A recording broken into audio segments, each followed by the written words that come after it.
Chapter 3. The level of stock prices in early 1972. The investor's portfolio of common stocks will represent a small cross-section of that immense and formidable institution known as the stock market. Prudence suggests that he have an adequate idea of stock market history, in terms particularly of the major fluctuations in its price level and of the varying relationships between stock prices as a whole and their earnings and dividends. With this background he may be in a position to form some worthwhile judgment of the attractiveness or dangers of the level of the market as it presents itself at different times. By a coincidence, useful statistical data on prices, earnings, and dividends go back just 100 years, to 1871. The material is not nearly as full or dependable in the first half period as in the second, but it will serve. In this chapter we shall present the figures, in highly condensed form, with two objects in view. The first is to show the general manner in which stocks have made their underlying advance through the many cycles of the past century. The second is to view the picture in terms of successive 10-year averages, not only of stock prices but of earnings and dividends as well, to bring out the varying relationship between the three important factors. With this wealth of material as a background we shall pass to a consideration of the level of stock prices at the beginning of 1972. The long-term history of the stock market is summarized in two tables and a chart. Table 3.1 sets forth the low and high points of 19 bear and bull market cycles in the past 100 years. We have used two indexes here. The first represents a combination of an early study by the Cowles Commission going back to 1870, which has been spliced onto and continued to date in the well-known Standard & Poor's Composite Index of 500 stocks. The second is the even more celebrated Dow Jones Industrial Average, the Dow Jones Industrial Average, or the Dow, which dates back to 1897. It contains 30 companies, of which one is American Telephone and Telegraph and the other 29 are large industrial enterprises. 1. Chart I, presented by courtesy of Standard & Poor's, depicts the market fluctuations of its 425 industrial stock index from 1900 through 1970. A corresponding chart available for the Dow Jones Industrial Average will look very much the same. The reader will note three quite distinct patterns, each covering about a third of the 70 years. The first runs from 1900 to 1924, and shows for the most part a series of rather similar market cycles lasting from 3 to 5 years. The annual advance in this period averaged just about 3%. We move on to the new era bull market, culminating in 1929, with its terrible aftermath of collapse, followed by quite irregular fluctuations until 1949.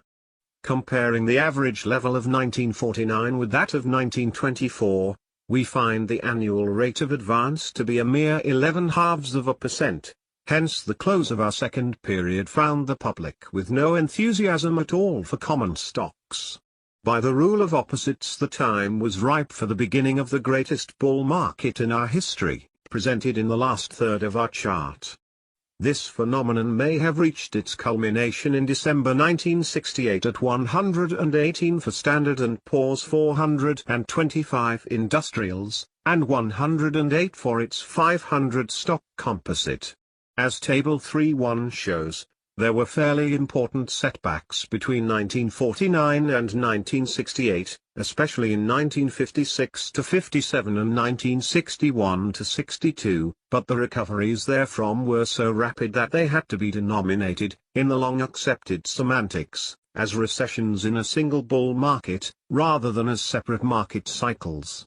Between the low level of 162 for the Dow in mid-1949 and the high of 995 in early 1966, the advance had been more than sixfold in 17 years, which is at the average compounded rate of 11% per year, not counting dividends of, say, 31/2% per annum. The advance for the Standard & Poor's Composite Index was somewhat greater than that of the Dow Jones Industrial Average, actually from 14 to 96. These 14% and better returns were documented in 1963, and later, in a much publicized study. 2. It created a natural satisfaction on Wall Street with such fine achievements, and a quite illogical and dangerous conviction that equally marvelous results could be expected for common stocks in the future. Few people seem to have been bothered by the thought that the very extent of the rise might indicate that it had been overdone. The subsequent decline from the 1968 high to the 1970 low was 36% for the Standard & Poor's Composite, and 37% for the Dow Jones Industrial Average, the largest since the 44% suffered in 1939 to 1942, which had reflected the perils and uncertainties after Pearl Harbor. In the dramatic manner so characteristic of Wall Street, the low level of May 1970 was followed by a massive and speedy recovery of both averages, and the establishment of a new all-time high for the Standard & Poor's Industrials in early 1972. The annual rate of price advance between 1949 and 1970 works out at about 9% for the S&P Composite, or the Industrial Index, using the average figures for both years. That rate of climb was, of course, much greater than for any similar period before 1950. But in the last decade the rate of advance was much lower, 51/4% for the S&P Composite Index and only the once familiar 3% for the Dow Jones Industrial Average. The record of price movements should be supplemented by corresponding figures for earnings and dividends, in order to provide an overall view of what has happened to our share economy over the 10 decades. We present a conspectus of this kind in our Table 3.2, p. 71. It is a good deal to expect from the reader that he study all these figures with care, but for some we hope they will be interesting and instructive. Let us comment on them as follows. The full decade figures smooth out the year-to-year fluctuations and leave a general picture of persistent growth. Only 2 of the 9 decades after the first show a decrease in earnings and average prices, in 1891 to 1900 and 1931 to 1940, and no decade after 1900 shows a decrease in average dividends. But the rates of growth in all 3 categories are quite variable. In general the performance since World War II has been superior to that of earlier decades, but the advance in the 1960s was less pronounced than that of the 1950s. Today's investor cannot tell from this record what percentage gain in earnings, dividends and prices he may expect in the next 10 years, but it does supply all the encouragement he needs for a consistent policy of common stock investment. However, a point should be made here that is not disclosed in our table. The year 1970 was marked by a definite deterioration in the overall earnings posture of our corporations. The rate of profit on invested capital fell to the lowest percentage since the World War years. Equally striking is the fact that a considerable number of companies reported net losses for the year. Many became financially troubled, and for the first time in 3 decades there were quite a few important bankruptcy proceedings. These facts as much as any others have prompted the statement made above that the Great Boom era may have come to an end in 1969 to 1970. A striking feature of Table 3.2 is the change in the price-earnings ratios since World War II. In June 1949 the S&P Composite Index sold at only 6.3 times the applicable earnings of the past 12 months. In March 1961 the ratio was 22.9 times. Similarly, the dividend yield on the S&P index had fallen from over 7% in 1949 to only 3.0% in 1961, a contrast heightened by the fact that interest rates on high-grade bonds had meanwhile risen from 2.60% to 4.50%. This is certainly the most remarkable turnabout in the public's attitude in all stock market history. To people of long experience and innate caution the passage from one extreme to another carried a strong warning of trouble ahead.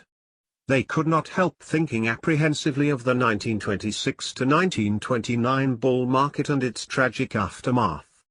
But these fears have not been confirmed by the event.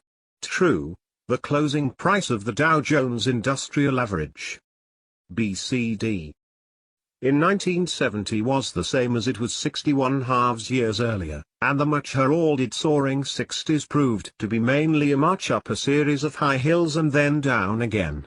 But nothing has happened either to business or to stock prices that can compare with the bear market and depression of 1929 to 1932.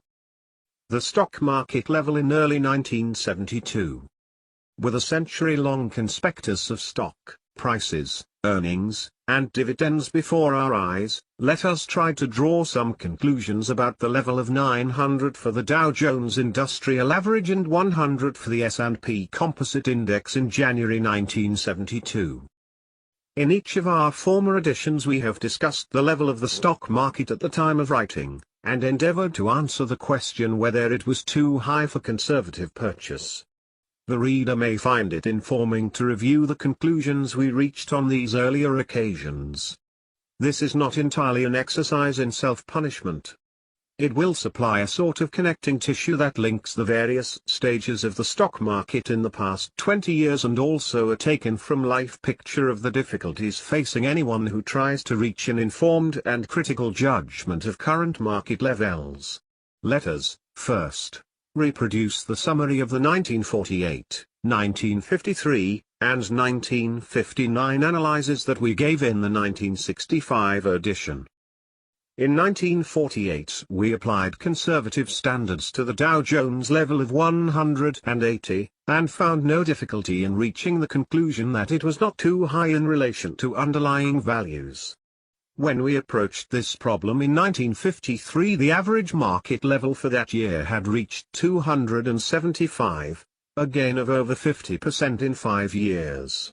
We asked ourselves the same question, namely, whether in our opinion the level of 275 for the Dow Jones Industrials was or was not too high for sound investment. In the light of the subsequent spectacular advance, it may seem strange to have to report that it was by no means easy for us to reach a definitive conclusion as to the attractiveness of the 1953 level.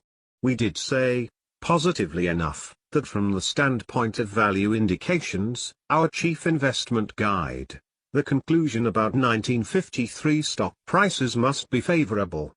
But we were concerned about the fact that in 1953, the averages had advanced for a longer period than in most bull markets of the 73 past, and that its absolute level was historically high. Setting these factors against our favorable value judgment, we advised a cautious or compromise policy. As it turned out, this was not a particularly brilliant counsel. A good prophet would have foreseen that the market level was due to advance an additional 100% in the next 5 years.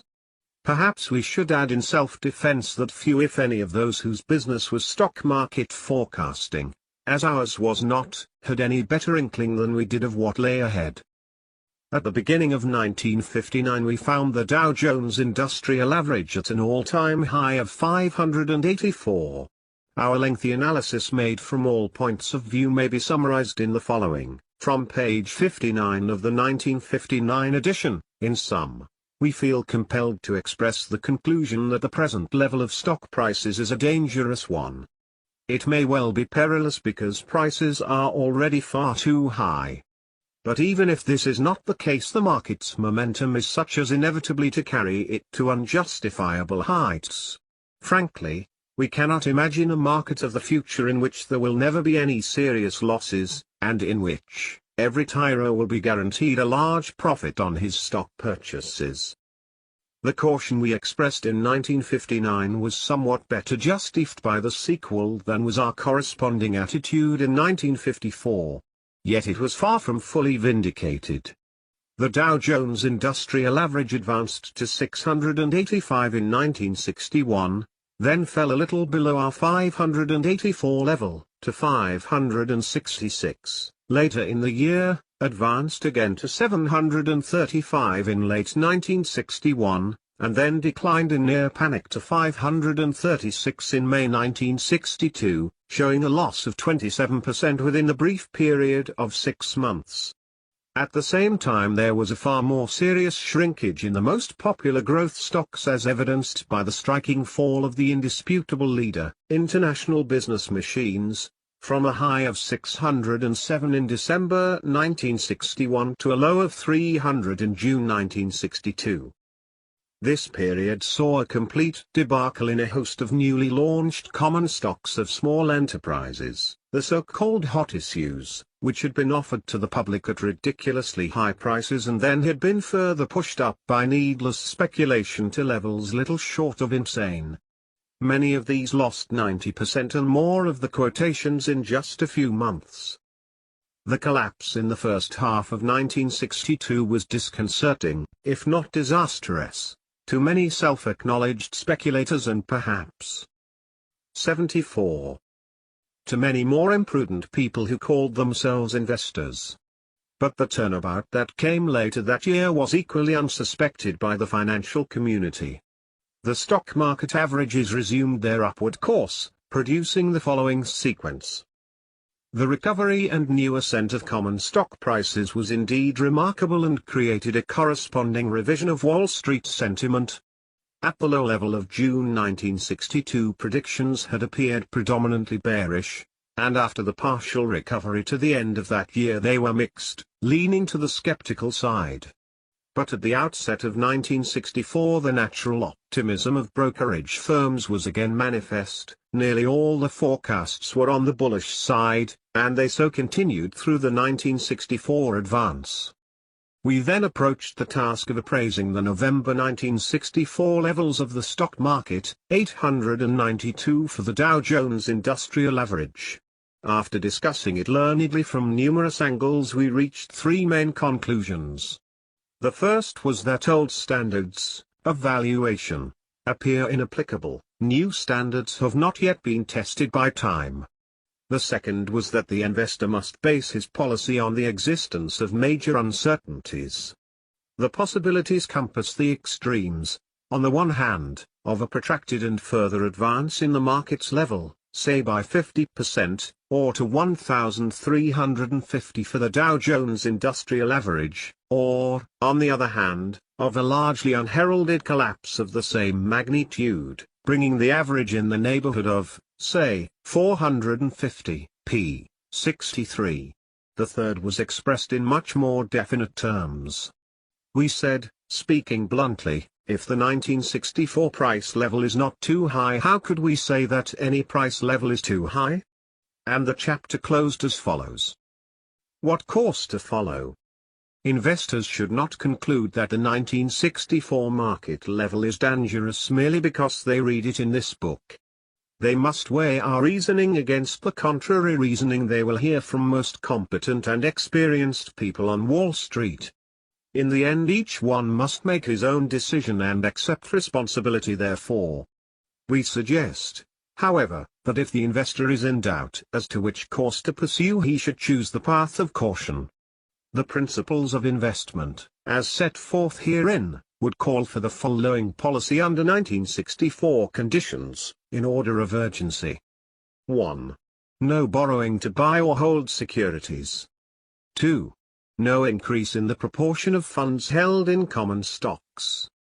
3. A reduction in common stock holdings where needed to bring it down to a maximum of 50% of the total portfolio. The capital gains tax must be paid with as good grace as possible, and the proceeds invested in first-quality bonds or held as a savings deposit.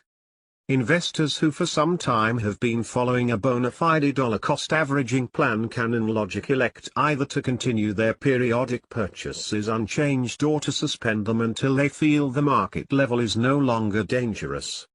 We should advise rather strongly against the initiation of a new dollar averaging plan at the late 1964 levels, since many investors would not have the stamina to pursue such a scheme if the results soon after initiation should appear highly unfavorable. This time we can say that our caution was vindicated. The Dow Jones Industrial Average advanced about 11% further, to 995, but then fell irregularly to a low of 632 in 1970, and finished that year at 839. The same kind of debacle took place in the price of hot issues, that is, with declines running as much as 90%, as had happened in the 1961-62 setback. And, as pointed out in the introduction, the whole financial picture appeared to have changed in the direction of less enthusiasm and greater doubts. A single fact may summarize the story. The Dow Jones Industrial Average closed 1970 at a level lower than 6 years before, the first time such a thing had happened since 1944. Such were our efforts to evaluate former stock market levels. Is there anything we and our readers can learn from them? We considered the market level favorable for investment in 1948 and 1953, but too cautiously in the latter year, dangerous in 1959, at 584 for Dow Jones Industrial Average, and too high, at 892, in 1964. All of these judgments could be defended even today by adroit arguments. But it is doubtful if they have been as useful as our more pedestrian counsels, in favor of a consistent and controlled common stock policy on the one hand, and discouraging endeavors to beat the market or to pick the winners on the other. Nonetheless, we think our readers may derive some benefit from a renewed consideration of the level of the stock market, this time as of late 1971, even if what we have to say will prove more interesting than practically useful, or more indicative than conclusive. There is a fine passage near the beginning of Aristotle's Ethics that goes, "It is the mark of an educated mind to expect that amount of exactness which the nature of the particular subject admits.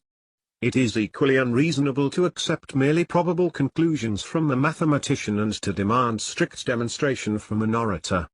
The work of a financial analyst falls somewhere in the middle between that of a mathematician and of an orator." At various times in 1971 the Dow Jones Industrial Average stood at the 892 level of November 1964 that we considered in our previous edition. But in the present statistical study we have decided to use the price level and the related data for the Standard & Poor's Composite Index, or S&P 500, because it is more comprehensive and representative of the general market than the 30-stock Dow Jones Industrial Average.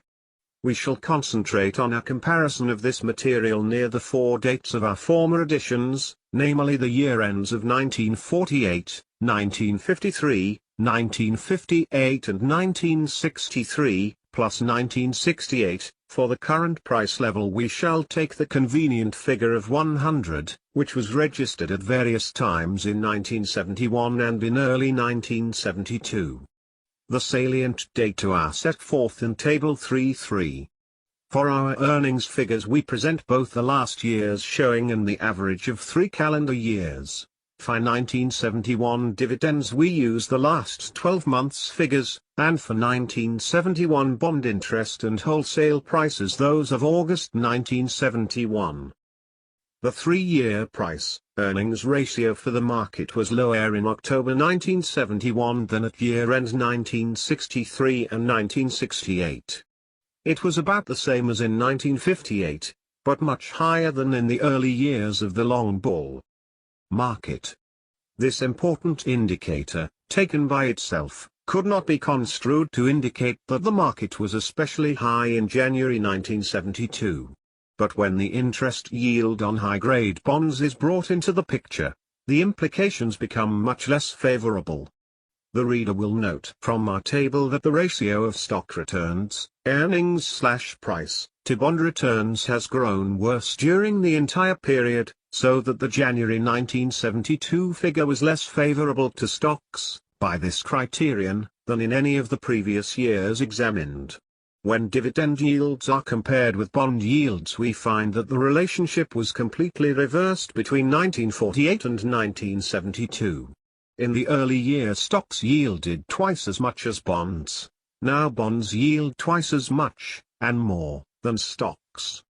Our final judgment is that the adverse change in the bond yield/stock yield ratio fully offsets the better price-earnings ratio for late 1971, based on the 3-year earnings figures. Hence our view of the early 1972 market level would tend to be the same as it was some 7 years ago, that is, that it is an unattractive one from the standpoint of conservative investment. This would apply to most of the 1971 price range of the Dow Jones Industrial Average, between, say, 800 and 950. In terms of historical market swings, the 1971 picture would still appear to be one of irregular recovery from the bad setbacks you fared in 1969 to 1970. In the past, such recoveries have ushered in a new stage of the recurrent and persistent bull market that began in 1949. This was the expectation of Wall Street generally during 1971, after the terrible experience suffered by the public buyers of low-grade common stock offerings in the 1968 to 1970 cycle. It is too early, in 1971, for another whirl of the new issue merry-go-round. Hence that dependable sign of imminent danger in the market is lacking now, as it was at the 892 level of the Dow Jones Industrial Average in November 1964. Considered in our previous edition. Technically, then, the outlook would appear to favor another substantial rise far beyond the 900 Dow Jones Industrial Average level before the next serious setback or collapse. But we cannot quite leave the matter there, as perhaps we should. To us, the early 1971 market's disregard of the harrowing experiences of less than a year before is a disquieting sign. Can such heedlessness go unpunished? We think the investor must be prepared for difficult times ahead, perhaps in the form of a fairly quick replay of the 1969 to 1970 decline, or perhaps in the form of another bull market fling, to be followed by a more catastrophic collapse. 3. What course to follow? Turn back to what we said in the last edition, reproduced on p. 75. This is our view at the same price level, say 900, for the Dow Jones Industrial Average in early 1972 as it was in late 1964.